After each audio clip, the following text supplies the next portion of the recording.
Bonjour à toutes et à tous, j'espère que vous avez passé un bon week-end, que votre équipe de cœur a fait un bon résultat. En tout cas, ce matin, les fans de l'Olympique Lyonnais ne doivent pas avoir de grands sourires aux lèvres. Les Gaunes ont été battus par Lens sur la plus petite des marges 1-0. C'est un pénalty de Sotoka qui a fait basculer la rencontre. C'est une quatrième défaite d'affilée pour l'OL, une première en 31 ans. Peut-être la défaite de trop pour le journal régional Le Progrès. Puis le malheur des uns fait le bonheur des autres, comme dirait Voltaire. Lens est sur son petit nuage. Une terre de feu, titre l'équipe ce matin. Le Racing Club de Lens enchaîne un 17e match consécutif sans défaite en Ligue 1, puis en infériorité numérique pendant près d'une demi-heure, Lorient arrache finalement la victoire à domicile face au LOSC 2-1. Les Merlus poursuivent leur excellent début de saison et l'AS Monaco déroule contre le FC Nantes 4-1 triplé pour Ben Yedder. Ils intègrent le top 5 du championnat, le podium n'est plus très loin. Enfin, Reims laisse échapper de nouveau une potentielle victoire, cette fois contre le voisin troyen. Les Stacks arrachent le match nul avant la fin du temps réglementaire 2-2, de quoi être frustré comme l'Union. Direction l'Italie maintenant, la Gazzetta dello Sport ouvre son édition du jour sur la très belle performance de la Juventus. En plein doute, les Bianconeri ont fait le match parfait contre Bologne pour entamer une remontée au classement,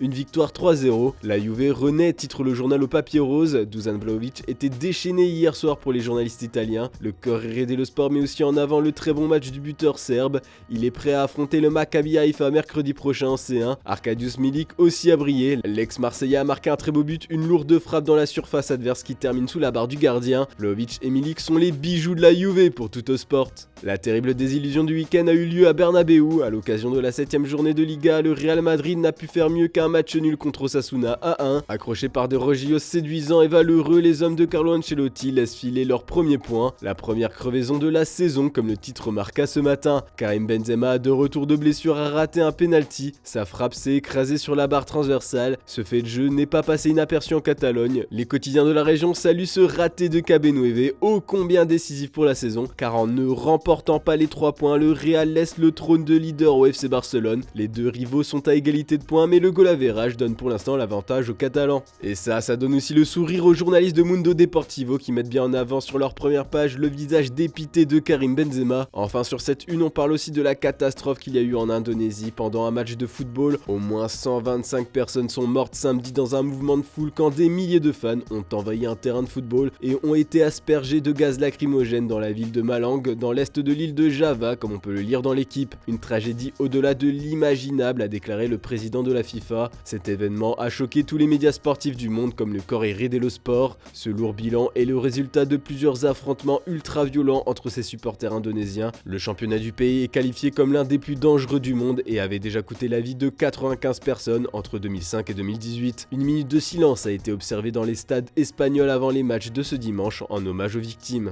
Bon, on va parler d'infos qui donnent un peu plus le sourire maintenant, enfin, à moins que vous soyez supporter de Manchester United. Du coup là, je vous conseille de skipper cette partie, vous avez assez souffert. On ne peut pas passer à côté du score de tennis qu'il y a eu à l'Etihad hier après-midi. Manchester City a écrasé le rival United 6-3, une démonstration de force, surtout d'Erling Haaland. Le cyborg norvégien a choqué la planète football. On ne peut pas le nier, il est trop fort pour les journalistes européens. Le buteur des Citizens a encore marqué un triplé hier et délivré 2 passes décisives. C'est simple, il a inscrit autant de triplés que Cristiano Ronaldo en Première Ligue en seulement 8 matchs. Surtout, c'est le premier joueur de l'histoire de la Première Ligue à inscrire 3 triplés consécutifs à domicile. On peut voir l'un de ses buts en première page du Daily Telegraph. Tout le monde parle de lui ce matin. En Allemagne, Bild parle du futur méga contrat que City va déjà proposer à Haaland. En même temps, il a tellement déjà fait ses preuves qu'il faut le sécuriser. L'équipe explique qu'il est au pays des merveilles. D'ailleurs, le journal français lui a attribué la note de 10 pour son match, la note parfaite, et c'est très rare. Enfin, AS et la Gazzetta dello Sport ont aussi longuement analysé le match extraordinaire du Sky Blue. Toute l'Europe a hâte de savoir jusqu'où il va repousser les limites du possible, plus loin que CR7 ou Messi.